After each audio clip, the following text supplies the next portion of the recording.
நேற்று வந்த செய்தி மான்செஸ்டர் யுனைடெட் ரசிகர்களுக்கு ஒரு பெரிய அதிர்ச்சி. ரூபன் அமோரிம் மான்செஸ்டர் யுனைடெடின் ஹெட் கோச் பதவியிலிருந்து நீக்கப்பட்டுள்ளார். 14 மாதங்கள்தான். லீட்ஸ் யுனைடெடுடன் 1-1 டிரா ஆன அடுத்த நாளே இந்த முடிவு எடுக்கப்பட்டது. அதுவும் யுனைடெட் இப்போ பிரீமியர் லீக்ல 6வது இடத்தில் இருக்கும்போது. அப்படின்னா ஏன் இவ்வளவு சீக்கிரம் அவரை நீக்கினார்கள்? முக்கிய காரணம் முடிவுகள். அமோரிம் காலத்தில் மான்செஸ்டர் யுனைடெட் எதிர்பார்த்த அளவுக்கு வெற்றிகள் பெறவில்லை. உண்மைய சொல்லனா யுனைடெட் வரலாற்றிலேயே மிக குறைந்த வெற்றி விகிதம் கொண்ட மேனேஜர்களில் ஒருவர் அமோரிம். அவர் தொடர்ந்து 3-4-3 ஃபார்மேஷனை பயன்படுத்தினார். இந்த சிஸ்டம்க்கு பல வீரர்கள் அடாப்ட் ஆக முடியவில்லை.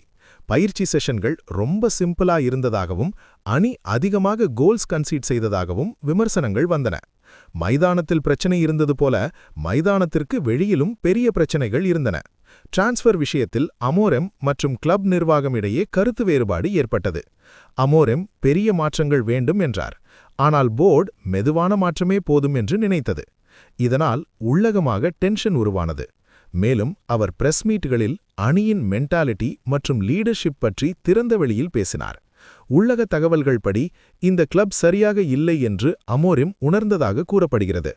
இந்த செய்தி வெளியானதும் எக்ஸ் அதாவது ட்விட்டரில் விவாதங்கள் அதிகமாகின. சில ரசிகர்கள் சொல்கிறார்கள் அமோரிம் தோல்விக்கு காரணம் என்று. மற்றவர்கள் சொல்கிறார்கள் பிரச்சனை மேனேஜர் அல்ல, கிளப் அமைப்பே என்று. அமோரிம் சிரித்துக் கொண்டிருக்கும் புகைப்படங்கள் வைரலாகி இந்த சூழ்நிலையிலிருந்து அவர் நிம்மதியாக வெளியேறினார் என்ற கருத்தும் பரவியது. ஆச்சரியமான விஷயம் என்னவென்றால் பல வீரர்கள் இந்த முடிவில் திருப்தி இல்லை என்று தகவல்கள் சொல்கின்றன. அவர் ட்ரெஸ்ஸிங் ரூமில் நல்ல ஆதரவு பெற்றவராக இருந்ததாக கூறப்படுகிறது. தற்காலிகமாக டாரன் ஃப்ளெச்சர் அணியின் பொறுப்பை எடுத்துள்ளார்.